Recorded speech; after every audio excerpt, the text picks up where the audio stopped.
Bismillahir Rahmanir Rahim. Dukkan yabo da godiya sun tabbata ga Ubangijin halittu. Ƙarin bayani a gurguje dangane da jawabin da shi ɗan Bello ya gabatar akan Sheikh Abdullahi Balalau.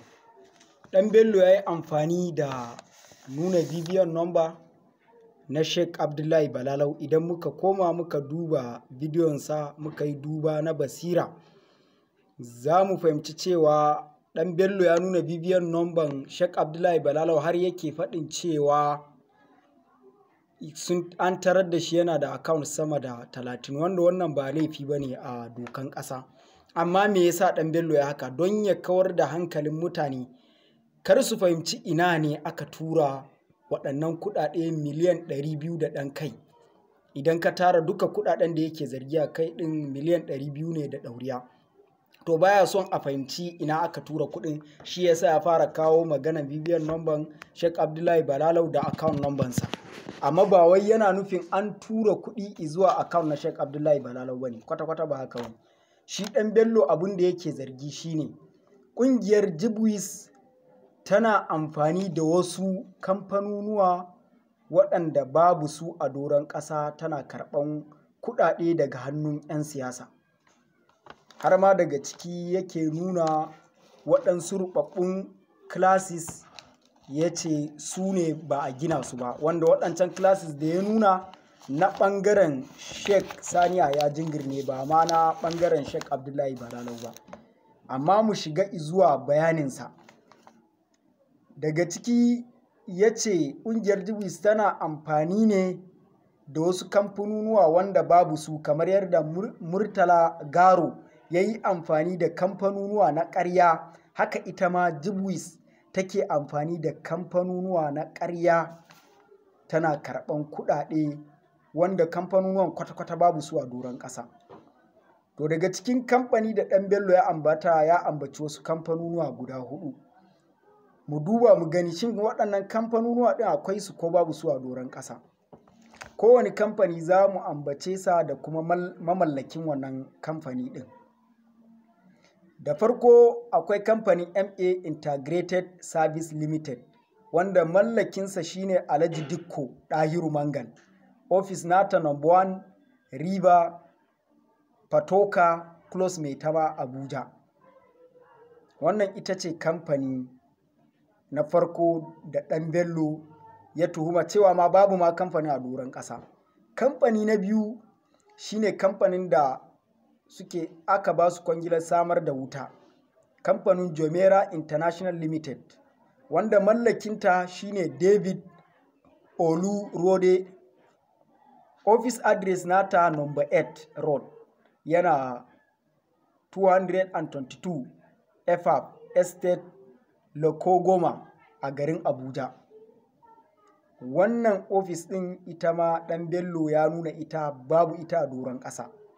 Sannan wato wannan kamfani na Jomera International Limited, ɗan Bello ya nuna babu ita a doron ƙasa. To ga ta a zahiri. Sannan kamfani na 3 Rebelka Nigerian Limited, wanda mallakinta Ribado Aliyu da kuma darekta nata Bello Haruna da Abdulrahman da sauransu. Office address nata number 25 Amir Usman Road da ke birnin Kebbi. Wannan su ne kamfani na 3 da ɗan Bello yake zargin babu suma. Kamfani na 4 shine Faldamno Investment International Limited, wanda a cikin jawabinsa har ya nuna cewa gidan Sheikh Abdullahi Balalau ne wannan kamfani, wanda kuma ba kwata-kwata ba haka ba ne.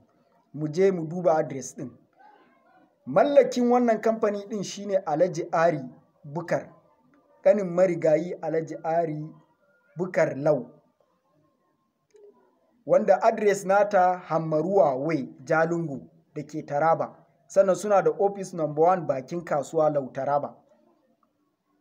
Waɗannan kamfanonuwa guda 4 ɗan Bello a cikin jawabinsa ya nuna cewa babu su ma kwata-kwata a doron ƙasa. So gashi mun nuna muku su a zahiri cewa akwai su. Ɗan Bello ya yi ƙaryan cewa babu su a doron duniya ma kwata-kwata, kawai Jibwis ne take amfani da shi.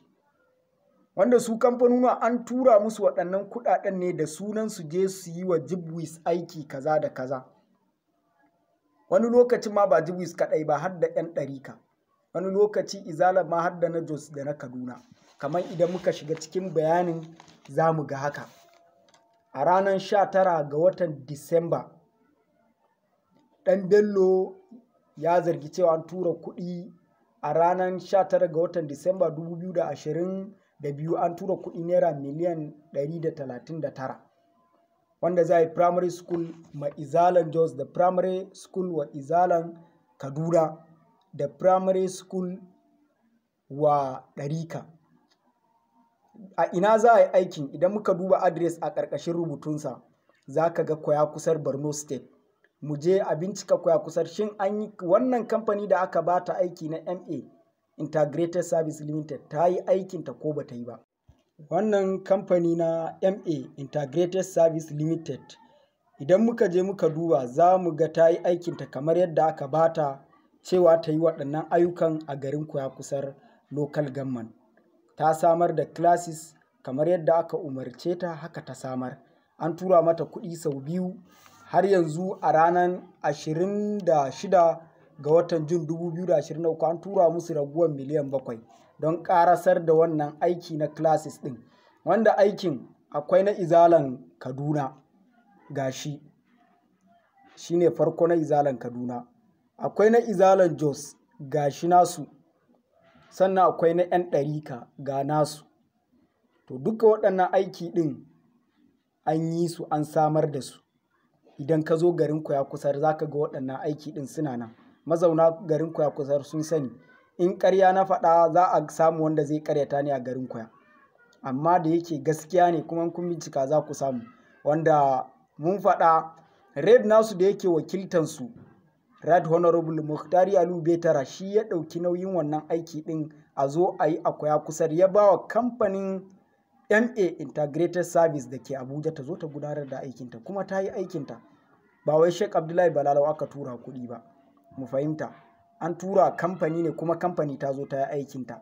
Sannan wato a ranar 24 ga watan Mac 2022 kamfanin Rebelca Nigeria Limited an tura mata kuɗi naira miliyan 95 domin a gina wasu classes a can Jibwis College of Education da ke Jega birnin Kebbi, Senatorial District, Kebbi State, wanda Sanata Muhammad Adamu Aleru shi ya ba da kwangilan a zo a yi. Kuma wannan kamfani na Rebelca International ta zo ta gabatar da aikinta yadda aka bata, ta yi wasu classes a gurin kuma ta ɗaura billboard nata a gurin.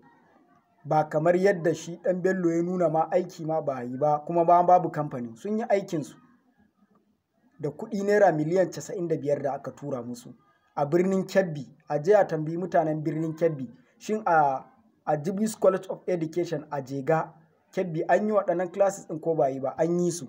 Kuma ma waɗannan classes ɗin ba na ɓangaren Sheikh Abdullahi Balalau ba ne, a'a na ɓangaren Sheikh Saniya ya Jingir ne. Ya aka yi kuma ya dawo Sheikh Balalau? Akwai abin da ake da manufa a kan shi Sheikh Abdullahi Balalau. Sannan a ranar 16 ga watan Jun 2023 an saka kuɗi naira miliyan 25 don a gina wasu classes a jihar Taraba. Kuma an gina classes ɗin kamar yadda za ku gani a signboard da inda aka gina, an gina classes ɗin guda 3 kamar yadda aka ba da kwangilan, wanda Faldamno Investment Limited ta gina, wanda ɗan Bello ya ce babu ma kamfanin, har ma ya nuna kamfanin ma gidan Sheikh Abdullahi Balalau ne, wanda kuma ba haka bane, ba gidansa bane, kamar yadda muka faɗi wato adireshin kamfanin a baya. Waɗannan abubuwa idan mun lura za mu ga maganganu da ɗan Bello ya yi duka ƙarya ne. Na farko ya ce babu kamfanonuwan, mun tabbatar akwai kamfanin, nan ya yi ƙarya. Sannan kuɗi dama kwata-kwata ma rashin fahimtar zancensa ne, amma bai nuna account na Abdullahi Balalau aka tura ba. Ya nuna cewa kamfanin ne suka haɗa kai da Jibwis suke karɓan kuɗi. To ya tabbatar, wannan bayani ɗin sun tabbatar cewa Jibwis ba ta haɗa kai da kamfani ba. Kamfani tana yin aikinta. Jibwis ba ruwanta da kamfanin, an ba ta kamfani, ɗan siyasa ya ba kamfani aiki, kamfani tana zuwa ta yi aikinta kamar yadda 'yan siyasan suke bayarwa. kuma dukkan waɗannan abubuwa da muka faɗa mutum zai iya zuwa je bincika. Sannan ya nuna wasu rubabbun classes, muka zo muka tabbatar classes ɗin ma ba ma na ɓangaren Sheikh Abdullahi Balalau ba ne ba, na ɓangaren Sheikh Sani Yahaya Jingir ne. To kaga zarginsa wannan ya zama ƙarya. To duka waɗannan abubuwan akwai abin da ake so a cimma a kan Sheikh Abdullahi Balalau. La'alla ana so a karya ragon malamai ne, malamai su zama ba su da daraja a idon al'umma, ba su da sai, ba su da faɗa a ji, tunda sun zama 'yan rashawa shine manufan wataƙila. Wataƙila la'alla kisan da aka yi wa 'yan arewa mutane wajen 22 aka ƙona su da ransu, an ce za a yi rayuwar gayya, za a yi kaza. Wataƙila jaridar Kudu Wiki Times ta je ta tura ɗan Bello waɗannan bayanin don ya kawar da hankalin mutane da sunan Sheikh Abdullahi Balalau ya yi kaza, ya cinye kuɗi, aka yi amfani da shi. Gaskiya ɗaya ce, wannan mai son gaskiya zai fahimta nan, mara so kuma wanda dama shi ɓatancin daɗi ma yake ji saboda bambancin aƙida. Mu dai ba mabiyansa ba ne, ba mabiyan Sheikh Abdullahi Balalau ba ne, amma muna ba shi kariya. Duk wanda ya sani ya sani. Assalamu alaikum wa rahmatullah.